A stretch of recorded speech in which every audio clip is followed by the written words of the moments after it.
They survived the typhoon, and now they fear they'll die of starvation or disease. Desperate to get out, huge crowds stormed planes at Tacloban Airport. Soldiers had to hold them back. Only a few hundred made it on board. Good evening and thanks for joining us. Days after it happened, aid agencies still haven't reached remote parts of the Philippines. Logistics are a nightmare. Planes can't land, trucks can't get through on roads. And though the country's president said today he thinks the death toll from the typhoon is closer to 2,500 than 10,000, the true scale of the disaster still isn't clear. Our Stuart Greer is in Manila for us tonight. Stuart? Donna, it's been 5 days since the storm hit. 5 days that millions of people have been struggling to survive with little or no food and water, and they're still waiting for help. On the streets of the hardest hit areas, chaos and desperation. Typhoon Haiyan has wiped out all communications to this region and destroyed virtually every building. In its wake, thousands of bodies now rotting in the 30-plus degree heat. We have no clothes, she says. We have nothing to cover our mouths and noses from the foul smell. The biggest need in the hard-hit city of Tacloban is food. Only food. No money, no places, no televisions, no cell phones, no technologies.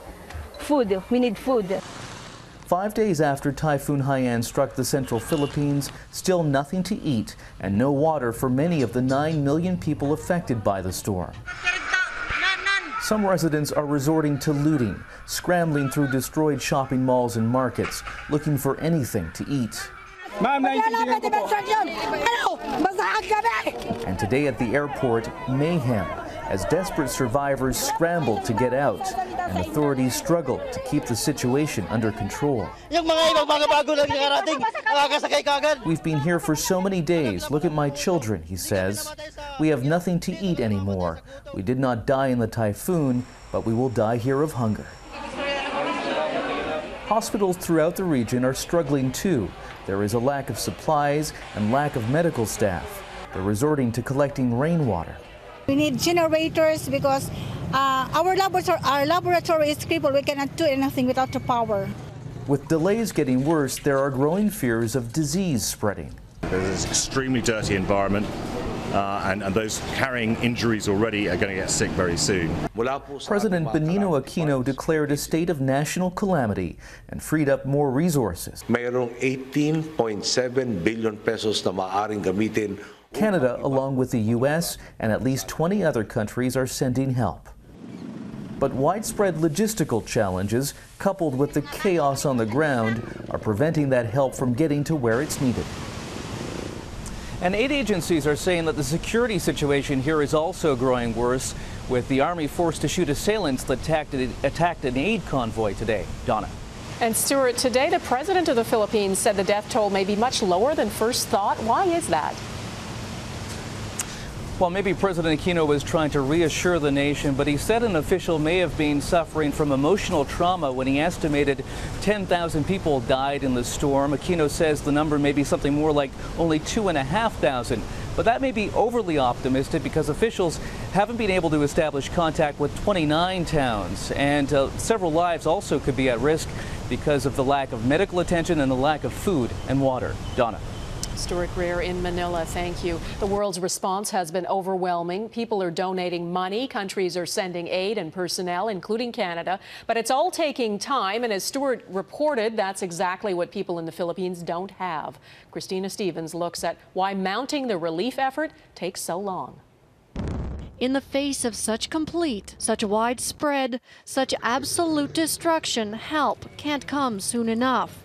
But getting aid to those in need is a desperate struggle against time. This is our race. This is our race against the next couple of days to get these folks a ton of aid, or they're not going to do very well. Global Medic has crews on the way with water purification systems and tablets. But because the Tacloban airport can't handle large aircraft, they can only get in on small prop planes with a fraction of their supplies. Just enough to last for a couple of days waiting for a truck convoy with more. The roads, they're very difficult to pass. There's trees down. You just can't get through. Some are wiped out.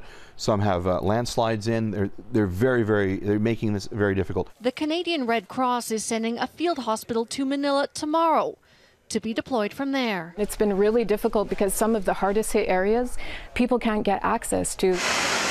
Canada's Disaster Assistance Response Team, which left yesterday, is still in Hawaii, waiting for direction from a reconnaissance team on the ground. Those individuals are giving us their assessment, and the DART will be available to be deployed at a moment's notice. Help is on its way from around the world. 5 U.S. Navy ships carrying food, water, and medical supplies are heading there from Hong Kong. We think it's going to take about 48 to 72 hours. The weather's pretty bad. Britain is also sending a warship.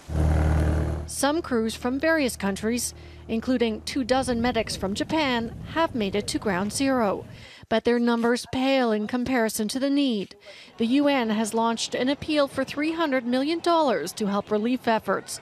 And nation after nation is stepping up with donations in hopes of saving lives as desperation grows with each passing hour. Christina Stevens, Global News, Toronto. And if you want to help, we've posted details on how you can do that. You can go to our website, globalnews.ca.